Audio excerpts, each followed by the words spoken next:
Watu wa Busia ninawashukuru sana.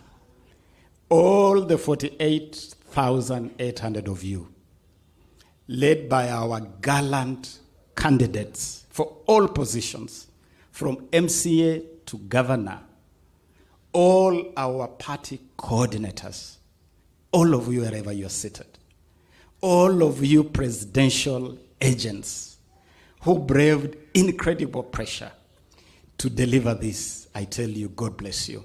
And this is a day to tell you, asanteni sana. And Your Excellency, thank you for keeping us focused, encouraged through that storm. Number two, Wakenya tufahamu ya kwamba hii serikali ya William Ruto inafanya kazi kwa mpango. Tumejipanga sawa sawa. Hata mpango huu mnazungumzia wanasewa Industrial Park EPZ.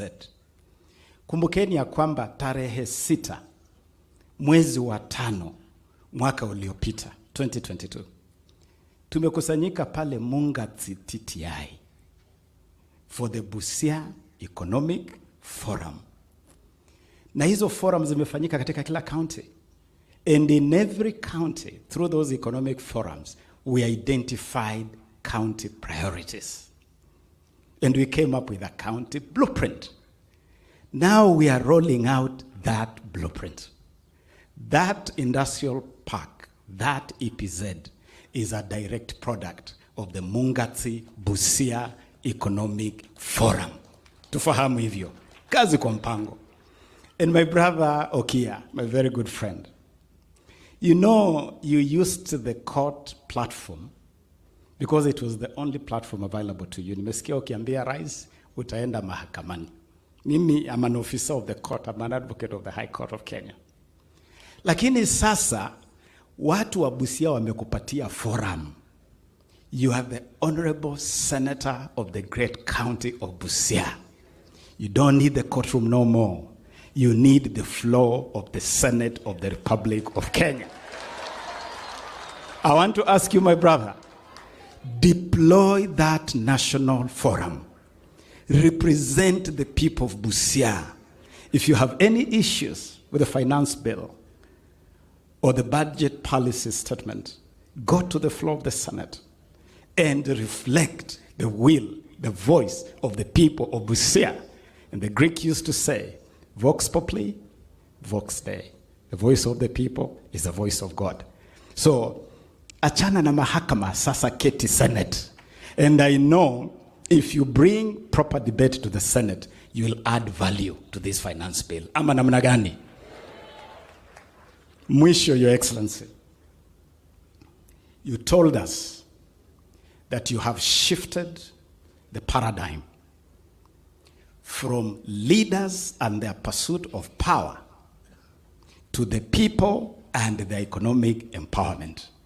Kenyans need to get that. We have shifted from people and their pursuit of leaders and their pursuit of power, and the people and the economic empowerment.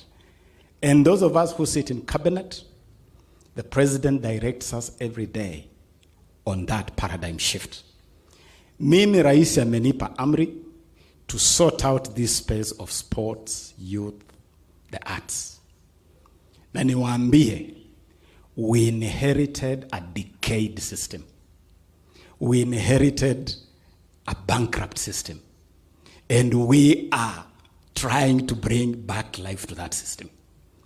Hata kwa mpira mumesahau, we inherited a system where Kenya had been banned by FIFA.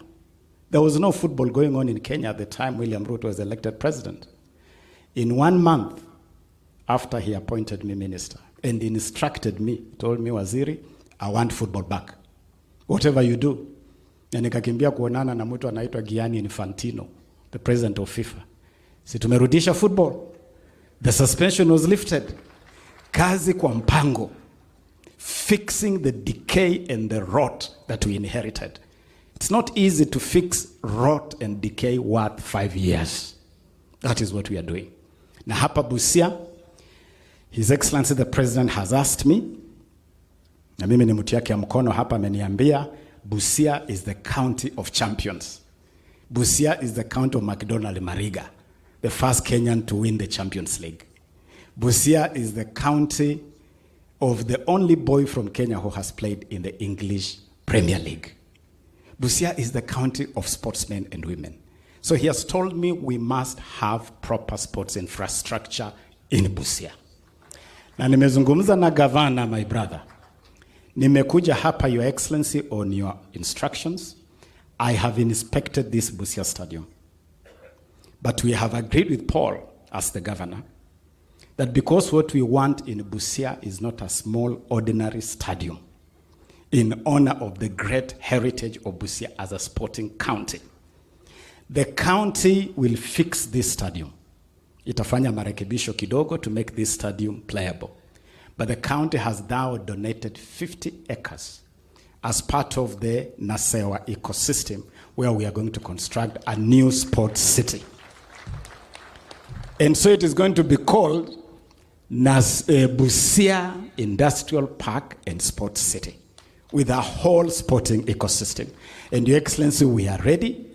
Governor has already written to me, offering the 50 acres of land. And so the people of Busia, good things are coming. Lakini kazi kwa mpango.